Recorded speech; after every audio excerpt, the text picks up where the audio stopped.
Well, let's hear that track. Yeah, Jeremy, let's hear that track. Yeah, Jeremy, let's hear that track. Yeah, Jeremy, let's hear that track. Yeah, Jeremy, let's hear that track. Let's hear that track. Yeah, Jeremy, let's hear that track.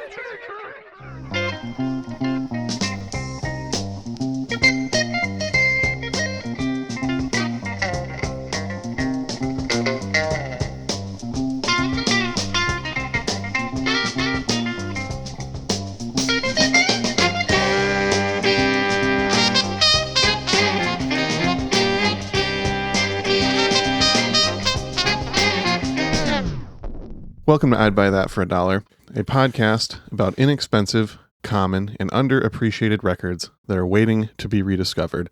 I'm your host, Sean Hartman, author of the new book, Don't Cry Over Spilt Wine, How to Rise Above the Bullshit and Take That Pearl.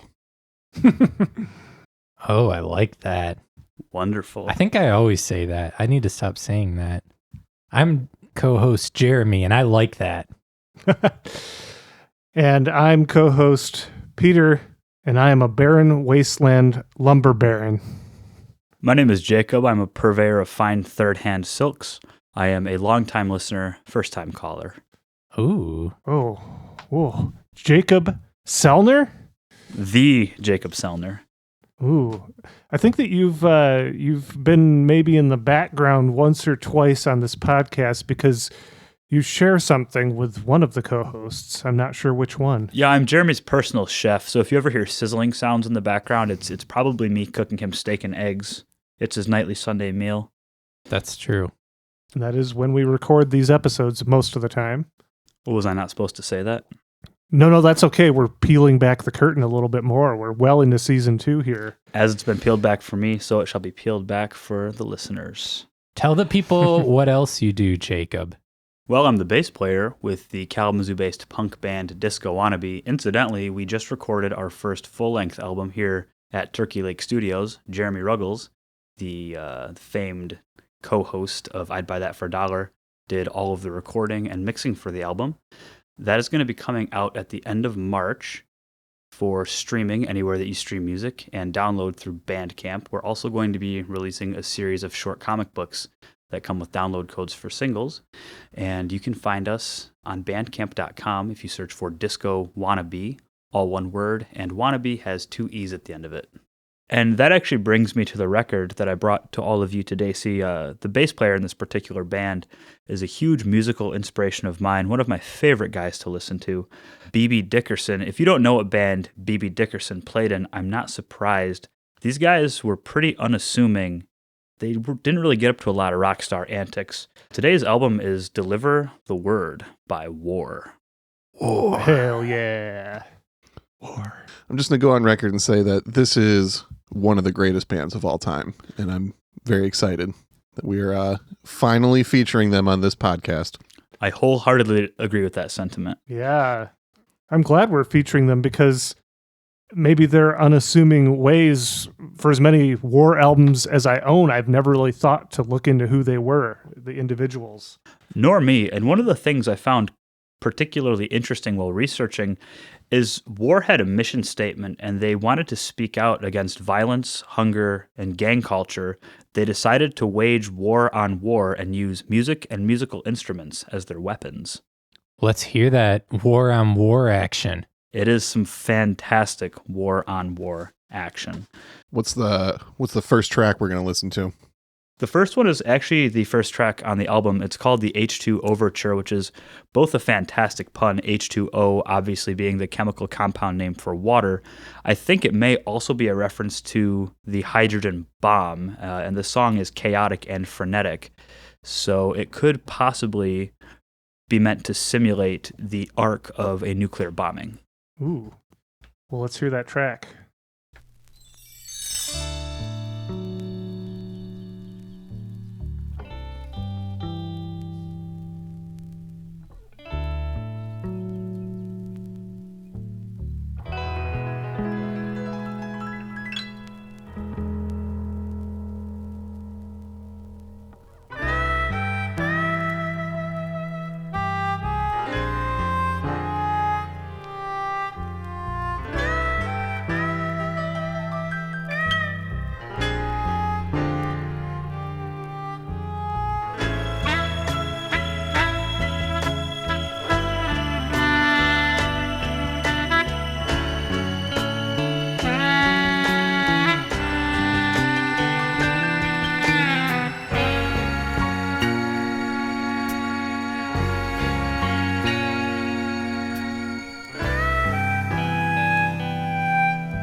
The thing I love about this tune, it obviously starts off real easy. It kind of flows in, and then once it hits that funky part, you could isolate the rhythm section and the flute, that real spitty, aggressive flute.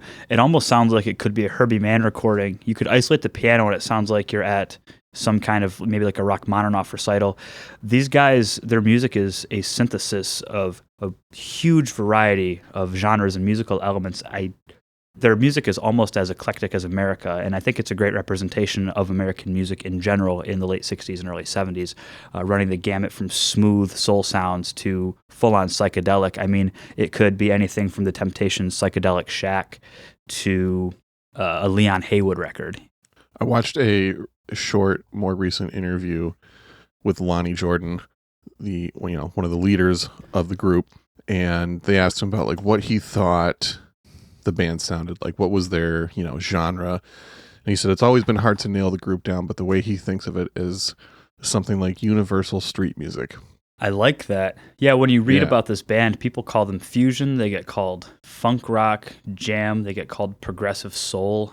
It almost sounds like people are making up genres sometimes to try to fit these guys in somewhere.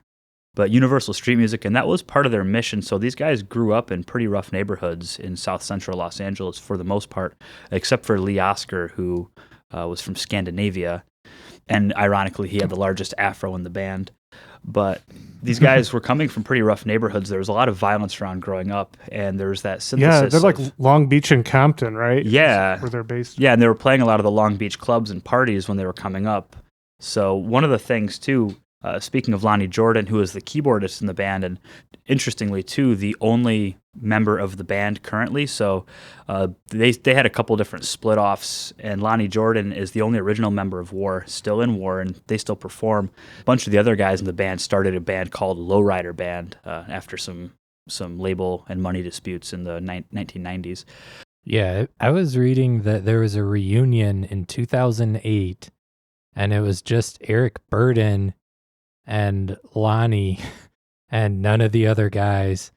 And according to Lonnie, there's no bad blood between him and the other guys, but I couldn't find anywhere any of the other guys saying anything about the break. Yeah, me neither. For our listeners who don't know already, it's probably confusing that Eric Burden suddenly just appeared in this band. Well, and he didn't. Eric Burden didn't just suddenly appear. So I have loved this band for a long time, actually Slippin' Into Darkness. I started playing bass when I was 10. The first funk song that I learned was War's huge hit Slippin' Into Darkness off of All Day Music. Mm-hmm. So I always thought that War was an extant band. They were working, and then at some point after the Animals, Eric Burden said, "Hey, I like you guys. Let's do an album together." In fact, War was a band called Night Shift playing clubs up and down Los Angeles, up and down the coast. And one night they were playing at a bar in North Hollywood. Eric Burden happened to come in. He was hanging out with Lee Oskar apparently, and this band Night Shift was playing. The guy singing for them was actually a football player, a guy named Deacon Jones, who played for the Rams. Eric Burden had just broken up the second incarnation of the Animals, and he was looking for a new and exciting sound. He walks into this club, Night Shift is playing, and he was blown away by their sound. The audience was having fun. Apparently everyone was having a great time. So Jerry Goldsmith, who was the author of such 60s hit songs as I Want Candy, My Boyfriend's Back, and Hang On Sloopy, got in touch with the band, and the next day they started jamming together. Apparently they hit it off, and in 1970, War started their first world tour with Eric Burden supporting the album Eric Burden Declares War. Apparently the band changed their name. It was initially just Eric Burden. They were leaving a bar in Japan when Jerry Goldsmith turned around and said, "Man, I'm really glad I know you guys. It's like you look like you just came from War," because they were also drunk. And they said, "Hey, that's the name of the band. We'll call it War." And that kind of kicked the thing off. While they were on that tour in 1970, they also released The Black Man's Burden, which is a fantastic album. And I do appreciate how punny both of those album titles are. Yeah, those are great album titles. So the Eric Burden thing was going really well, apparently, but he was in the throes of some disputes with his label. And that's one of the things, too, that comes up in an interview that Lonnie Jordan gave, that when Eric Burden left the band in 1970 or 71, there was no bad blood there either. Eric Burden was in the midst of litigation and didn't want to bring the guys in War down. He thought they had enough momentum to continue on their own. So he split and said, good luck to all of you. Incidentally, though, in September of 1970, War played a club in London called Ronnie Scott's Club, and Jimi Hendrix sat in to jam with them, and it was the last public performance that he did, interestingly. Yeah, it was the night before he died. Jimi Hendrix sat in and apparently played a Memphis Slim song called Mother Earth for an hour straight with no effects, and it sounded like Lonnie thought it was kind of boring and annoying. Yeah, and also, and Lonnie in that same interview, I read that article as well. Lonnie says, yeah, the next day he returned to Mother Earth. That's an interesting thing too. One of the criticisms that the guys in War had of Eric Burdon early on was that he loved to do blues and R&B, and Lonnie Jordan says, and Lonnie Jordan's the most outspoken guy in the band, so I don't know if maybe there was some kind of agreement where the other guys wouldn't speak out publicly or something after the split, but Lonnie Jordan's really the only guy that's spoken on behalf of War. But Lonnie Jordan mentions how Eric Burdon wanted to do blues and R&B stuff nonstop, and he said the guys in War had OD'd on blues. They grew up in this rough part of Los Angeles, and there were parties all the time, and there was always blues playing at the parties, and there'd be these fights. And so growing up, these guys associated blues with violence in the neighborhoods. And so they wanted to break away from that, and as part of their mission to play music that supported and encouraged fidelity among human beings, they decided to play music that was peaceful. And even there's a strong protest element or a socially conscious element in all of these songs. And I like it because it's a little bit hidden. It's a little bit hidden behind this deep, intense groove. So it's music that makes you want to dance first, and then maybe the lyrics come as an afterthought. And the lyrics are all incredibly simple, and we'll talk about it later. One of the songs that I wanted to discuss on this album in particular was Me and Baby Brother, which has maybe 17 novel words in the whole song, but it tells an evocative story of the death of a young man that was presumably either relative or friend of the band members. The lyrics, Me and Baby Brother used to run together. And then the song ends with the band repeating, come back, baby brother, over and over again. So I think that particular song speaks to violence in the inner cities and these guys' mission to push back against violence. Well, would you like to listen to that song next? Let's give it a shot. And I believe that one was one of the hits off of this album as well. It reached number 15 on the American chart in 1974, and in 1973 it hit 18 on the American R&B chart. Yeah. So relatively big song. And part of it, like I said, is it's got this impetuous groove. It really makes you want to dance when you put it on, first and foremost. Well, let's do that one. Side B, track 1. Side B, track 1. Me and Baby Brother.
That one definitely has hit written all over it, and I can see why it would have charted in its day. But this is a band that I feel like nowadays they're only known for a couple songs, namely Lowrider and Why Can't We Be Friends, which are both on the same album, Why Can't We Be Friends. But this one has a couple big hits on it too that just haven't really carried through time as much. And you can definitely find this album almost anywhere for next to nothing. Most definitely. And I think that could be in part, Lowrider has one of the most iconic bass lines in all of 20th century music. And then Why Can't We Be Friends is the most sing-along-able song I think this band did. So it makes sense that those are the two that kind of have stuck in the social consciousness or the memory of people moving past the 70s. But there are a ton of gems, especially if you're a person who DJs any kind of dance parties ever when those start up again after the pandemic. I would definitely recommend grabbing some of these War singles to throw in your bag if you don't have them. Especially some of these extended editions can really keep a dance floor moving for a long time.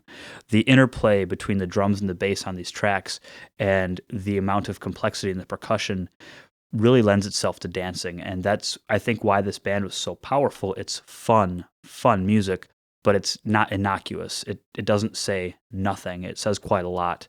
One of the things that I always tend to focus in on is the interplay between drums and bass in a track. And for these guys, they've got it. No single musician in the ensemble takes up too much space. Lee Oscar, actually, the harmonica player, stated in an interview that one of his goals, at first he just copied the saxophone lines because he wanted to play nice, and then eventually started to play counter melodies, and then he took on a role as a soloist in the ensemble. But he said he always wanted to make sure that he was leaving enough space for everything else. If you notice in the liner notes on this one, for those of you at home who feel compelled to pick one up, or if you have it in your collection, it's just been sitting there and you haven't given it the time of day, in the liner notes, every member of the band has a percussion credit and a backup vocals credit. That tells me that these guys all probably had a bunch of little shakers and percussion toys laying around, and they were all screaming into the mics every chance they got, which is probably part of the reason that they toured for as long as they did. I mean, they were at it hard at work until the 80s. So we're talking, almost 2 decades, late 80s, almost 2 decades of continuous touring for this band. Yeah, the amount of space that their songs have has always really impressed me because they're not a small group by number of members that are playing. And also the thing I was reading and getting ready for this episode is that the majority of their songs came from extended jam sessions in the studio, and a lot of them are actually just edits of the best section of an hour-long jam. And just the fact that they can go that long and create all this incredible music yet have it all sound not sparse, but yeah, you can just tell that everybody's consciously leaving each other's space. Having that percussion credit, you know that all these guys were totally willing to sit out and just add a little bit of background flavor to the song if it didn't feel right to have a solo on their particular instrument at that time. It's just such a great sense of dynamic with this group that really pushed him over the edge. Yeah, and there's also that other element like, oh, no time for saxophone? Great, let me grab a tambourine, Mm-hmm. So when they weren't, and I think that's part of the reason that their sound is as big as it is, even though it's sparse, is when one of the members wasn't playing their main instrument, they were playing percussion. The thing that Sean said about their recordings often being extended jam sessions in the studio that were edited down actually reminded me a lot of the process of the German band Can, the krautrock band Can. A lot of their stuff was edited down, extended jams in the studio. I don't know if that was common practice in whatever the exact genre that War were doing, but a lot of experimental bands were doing stuff like that. Yeah, I was going to say that was the approach for the majority of Sonic Youth's music as well. Mm-hmm. Yeah, when I listen to War, it does feel, we've talked about a little bit on the podcast about soul music's progression becoming, by the late 60s, early 70s, coming from being, songs about heartbreak or party songs to having a more socio-political message.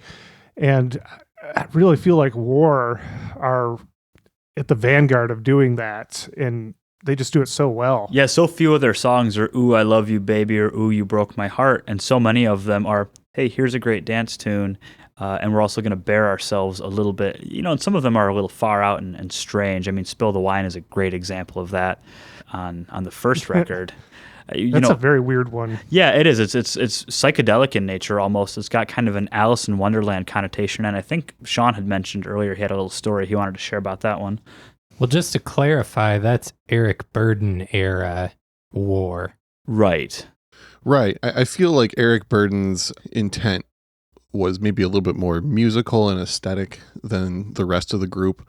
I always felt like the band got better after Eric Burdon left, which is, no dig against Eric Burdon at all. He's great. Animals are great. But I've always been so impressed that this group rose to much higher success after having their much more famous frontman leave the group. That is there even really a parallel for that in other bands of this level? He was the star quality of we said that they kind of lacked that individual front person, and he was that, and yet they had bigger success without him. Yeah, I mean, there's been countless cases of the backing band in very, very successful groups trying to go out on their own and then just flopping hard, The Doors. The Doors, the Attractions, Rick James group, Stone City Band tried to make a record, and all of it just flopped without the direction of the leader. But anyway, the song Spill the Wine has one of the most commonly misheard lyrics in popular music. Everyone thinks that the lyric is spill the wine, dig that girl. Mm-hmm. But the line is actually spill the wine, take that pearl, which Lonnie was talking about the recording of that and didn't get into the specific details. During the recording of that song, Eric Burdon was in the studio with a woman while recording, and they were getting into some hanky-panky, it would seem, while the recording was happening. And Lonnie looks up and sees that and is just so blown away that he doesn't look at the styrofoam cup that he's attempting to pour wine into and spills it all over the board and destroys the board mid-recording, which then inspired the lyric, Spill the Wine. Wow. So incidentally, after Eric Burdon leaves the band too, I think the music becomes more substantive. What I mean by that is Eric Burdon was, I think, bringing this kind of blue-eyed soul element to it in a way, and these guys, after he left, definitely were a lot more vocal in terms of making songs that spoke out against the kind of violence that they had seen growing up in the poor parts of Los Angeles, and also in the wars that were being pumped into everyone's living room that were happening in the world at that time. So I think not only did the band have more success, but the musical message became more profound, and maybe they were able to better fulfill their notion of a band that promoted fidelity and harmony without having a designated frontman. Right. Yeah, and his approach was, it seemed like a lot of the lyrics that Eric Burdon was doing was improvised and kind of free association. So from what I've learned, it's... Or just covers. Yeah, or just covers. So it seemed like he didn't have a bigger message going on. There wasn't social commentary, and he also came from a completely different background than the rest of the group. So yeah, the group just got so much more interesting. Like you said, all their lyrics after that point, even on songs where there isn't a lot of lyrics, it still has a deeper meaning when you and so Deliver the Word is the second album that was made without Eric Burdon. It met much greater commercial success than War, the band's eponymous album, which was the first they made without Eric Burdon. So I think that maybe we see in this particular album their fulfillment of their musical vision, and obviously their success only grew after this one. I think the next two albums were much more successful commercially, and I think that their producer, Jerry Goldstein, was pretty instrumental in that. I mean, the guy knew how to write hit songs. He was a hit maker in the industry. So I think that it's an interesting project to see these guys able to write music that charts, that also has a socially conscious message. And you said that you didn't want to feature the big hit song from this Gypsy Man. I think it's one of the less impactful songs in terms of the social message, which I think is an important aspect of this band's music. But we could definitely talk about it. I think it bears talking about. It was the largest hit the band had to date. So the single Gypsy Man was number 8 on the U.S. charts and number 6 on the R&B charts. That's a big hit. That's a big hit. Especially for an 11-minute jam song with a lot of like drone kind of elements almost. Yeah, it does have almost maybe an Indian music feel in parts of it. Yeah, they're definitely, they pull from a lot of different genres all at once. I noticed that I think I was listening to the digital version, and it was the single version of Gypsy Man on the album. Like it was an abbreviated 5-minute version of the song, which is strange. The album features an extended introduction, and then there was also an 8-track edition that came up that had a couple bonus tracks as well, and they had to play with the song length and mastering on a couple tunes for that one. So if there are any 8-track fans out there, that might be a cool one to get your hands on as well. Well, if we're not going to listen to that song, what did you want to feature next? Oh, I think maybe we could get into Deliver the Word, the self-titled track for this album.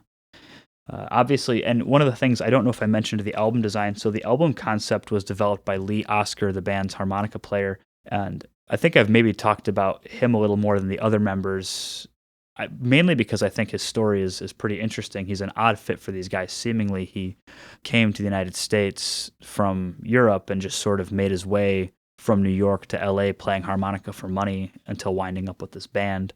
But he had the concept design for the art. He wanted it to look like a Bible that you would find in a hotel room, apparently. And at the bottom left of the record, so it's a black mottled surface that almost looks like leather car interior or a faux leather on a cheap Bible. And then debossed into the album, there's gold lettering with some grapevine motifs up in the corners. And the bottom left corner has a cutout. On the record sleeve, there is a person walking in the sunset with their head bent, and on the opposite side, it shows a beach scene at night. So it's an interesting album. Again, it's made to look like a Bible, but then in the bottom left where a little bit is torn out, you see a person who's either pensive or suffering walking through the sand. And then we have a song called Deliver the Word that is part dance hall track, part civil rights anthem. Yeah, I actually thought my copy was just damaged when I first purchased this many years ago. As did I. Because it looks torn right out of there. But it is deliberate. My copy has the wrong sleeve inside, so unfortunately, I don't have the person walking with their head bent or the moon scene.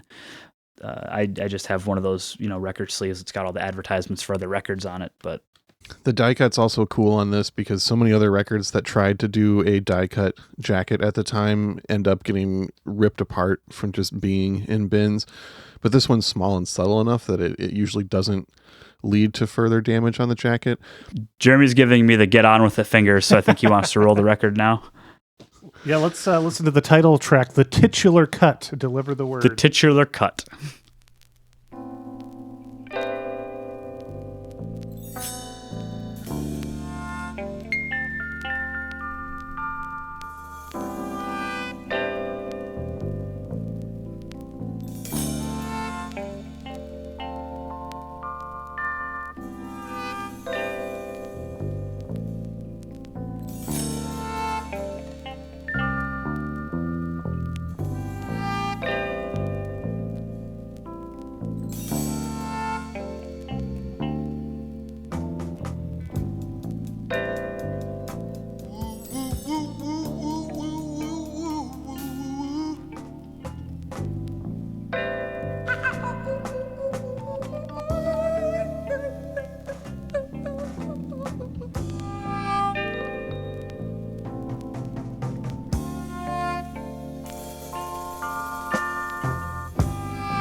If misery is your best friend and it's gotten so you can't pretend, your tears keep giving you away, but you're praying for a better day. Why should I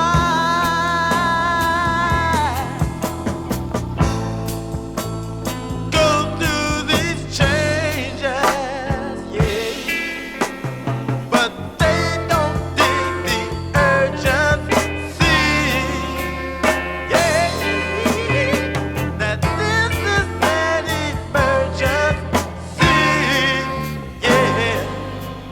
will make it hurt.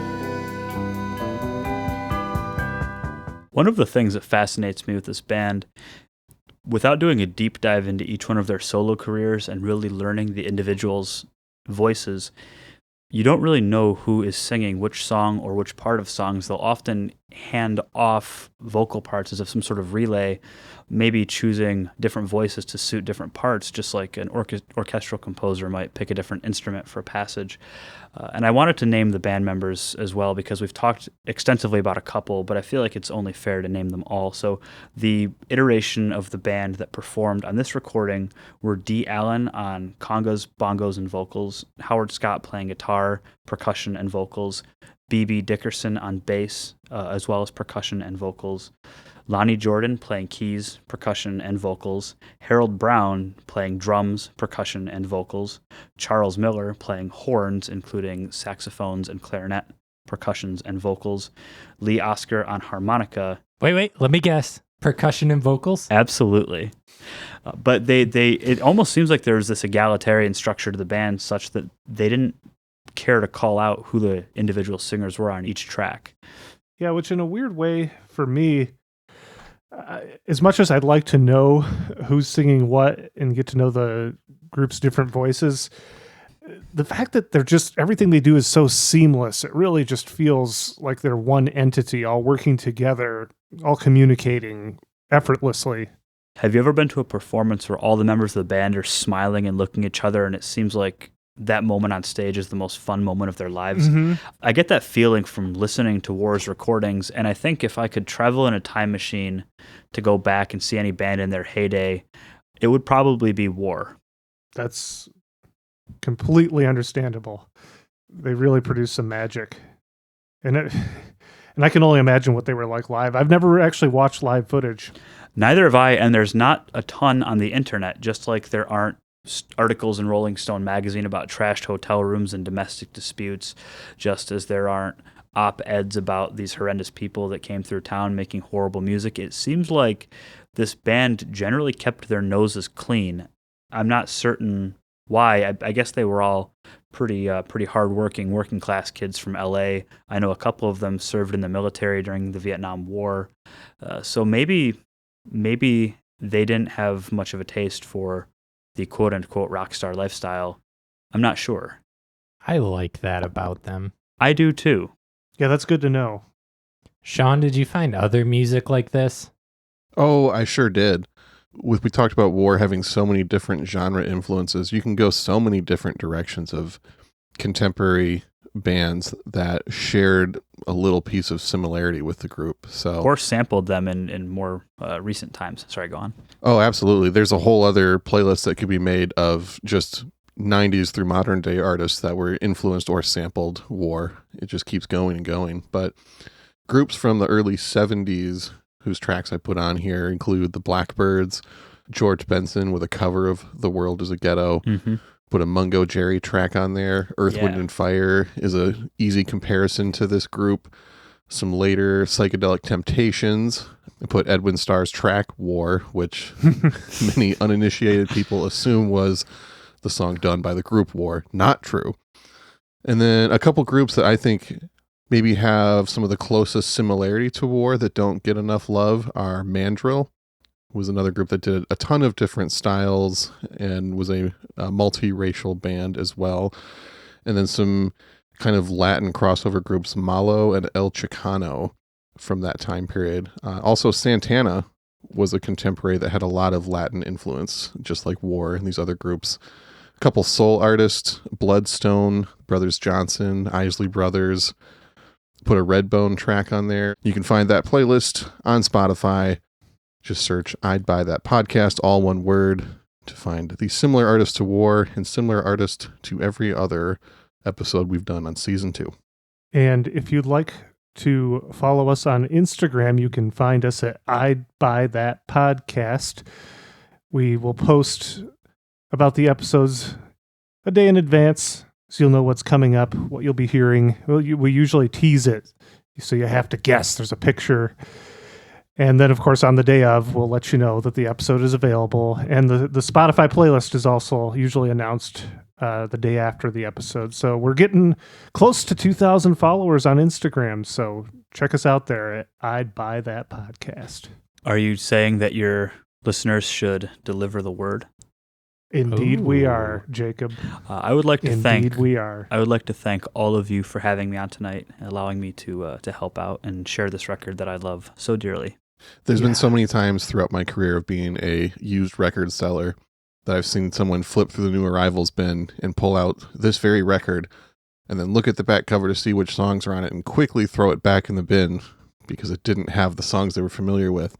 No more will that happen now that we have delivered the word about this masterpiece from War. And I feel like this is the one you see most just floating around for some reason, even though it wasn't their best selling. Maybe just because it doesn't have the hit, so people don't hold on to it Yeah. as much. Yeah, that's exactly why. I think that it doesn't disappear as quickly. You see a lot of Why Can't We Be Friends too, but that's the one that's going to move the most, I would say. But all their albums that I know are good. Galaxy, The World is a Ghetto, All Day Music. All Day Music, Outlaws, isn't that one too? Yeah, Outlaws is when they're kind of a little bit past their prime. There's a few duds on that record, but it's still Yeah. got some bangers on it. All of their records, even their like way late period stuff that didn't chart, all of it at least has some good material on it. And then there's some real sleeper hits like the Platinum Jazz compilation that was, I think Lee Oskar put that together. It was just sections from different jam sessions that had more of a jazz feel to it. And that ended up being one of the best-selling. Yeah, that was put out on Blue Note, right? It was one of the best-selling records that Blue Note ever released. Mm-hmm. So there's a whole lot of different areas that are cataloged to dive into. Honestly, this isn't even my favorite War record, but I still love this album because they have just an amazing catalog, all worth digging into. It's not my favorite War record either, but I think it's the best fit for this podcast, certainly. Sure. Easiest one to find for a buck, for sure. Absolutely. Absolutely. Well, awesome. I'm so glad that we finally did a War album. And I think that our work here is done, boys. No, it's not. We have one more song to play the people. True. What are we going to go out on? We're going to go out on the second to last track on the album. This would be side 2, track 3, Southern Part of Texas. And I believe this song is about a woman who was in an abusive relationship, murdered her abuser, and then was pursued by the law. Holy damn. All right, well, we're going to leave on that one. This has been I'd Buy That for $1. My name is Peter Cook. I'm Sean Hartman. I'm Sean Hart. No, I'm Jeremy Ruggles. I'm Jeremy Ruggles' personal cook, Jakab Selner. Thank you, Jacob, I like that. for my delicious steak and eggs dinner. Also, your dinner will be late tonight. I apologize. It's okay.